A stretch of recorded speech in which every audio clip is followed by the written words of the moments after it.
सरकारी प्रौढशाळा एकंबा तालुका बसवकल्याण जिल्हा बिदर या शाळेच्या प्रांगणामध्ये उपस्थित सर्व विद्यार्थ्यांचं आणि तसेच माझ्या सर्व शिक्षक बंधू भगिनींचं सर्वप्रथम हार्दिक स्वागत।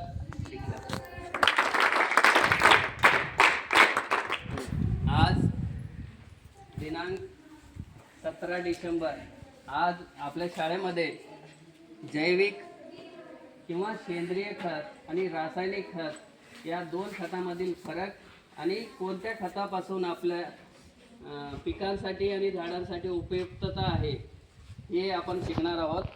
सर्वप्रथम आपल्या शाळेमध्ये हे असे भरपूर झाडं लावण्यात आलेले आहेत आणि शेतामध्ये आपण काय करतो,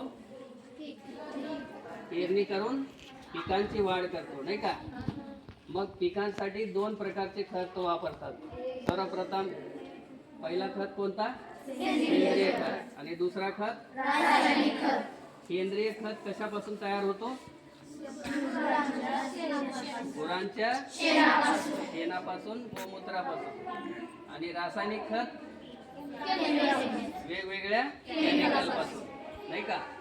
मग दोन्ही खतापैकी कोणत्या खताचे वयोमर्यादा जास्ती आहे, जैविक का रासायनिक? हां, शक्ती कोणत्या खतापासून भेटते? हां, आणि दोन खताला तयार करण्यासाठी सर्वात जास्ती खर्च कोणत्या खताला वापरतात, आणि कमी खर्चात तयार होणारं खत कोणतं?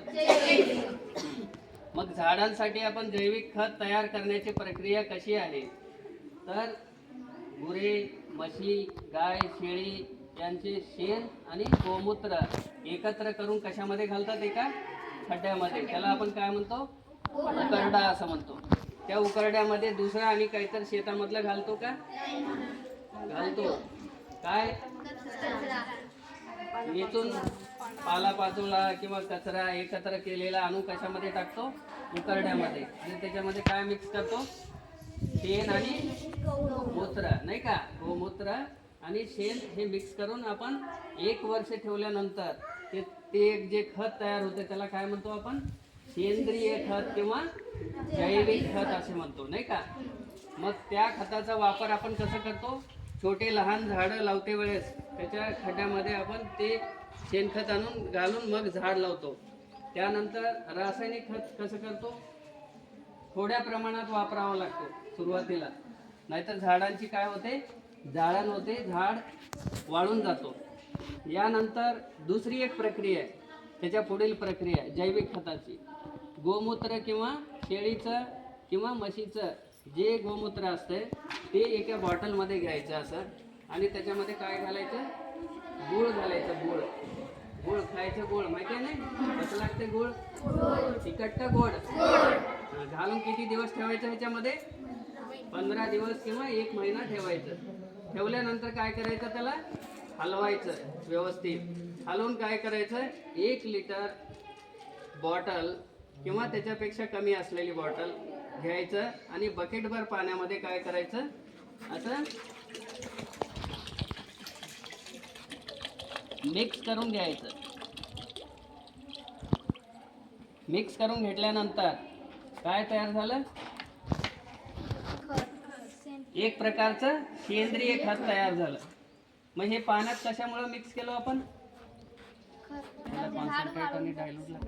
बॉटल मध्ये तीव्र होतं का बकेट मध्ये गेल्यानंतर तीव्र होतं, बॉटल मध्ये। त्याची तीव्रता कमी करण्यासाठी आपण काय केलो, पाण्यामध्ये मिक्स केलो। पाणी कुठं आहे, बकेटामध्ये, पाण्यामध्ये मिक्स केल्यानंतर याची तीव्रता कशी होते, कमी होते। कमी का करायचं, छोट्या झाडांना, छोट्या रोपट्यांना त्यांना जितकं प्रमाण लागतंय तेवढ्या प्रमाणात आपण त्यांना कोणत्या माध्यमात द्यायचं, बुडामध्ये हळूच किती ml घालून द्यायचं, 5 ते 10 ml घालायचं। त्यानंतर काय द्यायचं, त्याच्यासोबत पाणी द्यायचं। मग ते दिल्यानंतर झाडाची वाढ कमी होते का जास्त होते, बरोबर आहे।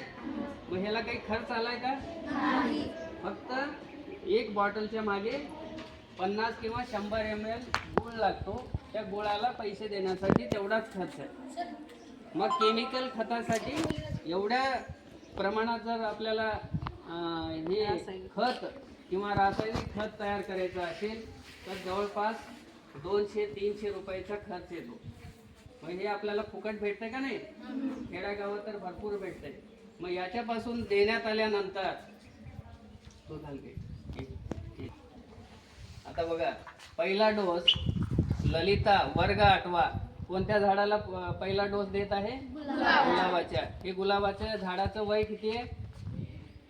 जुलै मध्ये लावलेलं आहे. जुलै, ऑगस्ट, सप्टेंबर, ऑक्टोबर, नोव्हेंबर 5व्या महिन्यामध्ये ह्याला इतके फुलं आलेले आहेत.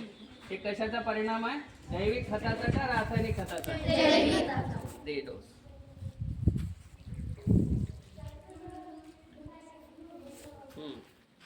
हे खत दिलेलं आहे ललिताने. अमृत आहे का विष आहे? आणि जर रासायनिक खत वापरलं तर पहिल्यांदा सुरुवातीला अमृत वाटतो, नंतर विष तयार होतं, नाही का? म्हणजे मातीची काय कमी होत जाते, नाही का? त्याच्यामुळे आणि या फुलाचं प्रमाण वाढत जात आहे. फुलामध्ये कलर मध्ये बदल होतो. अन्नधान्य जर आपण असंच वापर केलो शेतामध्ये तर शेतातून तयार झालेलं अन्नधान्य आपल्याला काय देतो? ताकद देतो का रोग देतो? आजकाल इतके रोगराई किंवा डिसीज आलेले आहेत, ते कशामुळे आलेले आहेत? सेंद्रिय खतामुळे का रासायनिक खतामुळे? मग वापरायचं का सेंद्रिय खत वापरायचं? देऊत आता आपण प्रत्येक जण एका झाडाला 1 ग्लास जैविक खताचा डोस द्यायचा. ललिताचं झालंय. सेकंड दिव्या पांचाळ नारळाच्या झाडाला डोस देत आहे. सर्वजण व्यवस्थित बघून घ्यायचं कसं द्यायचं.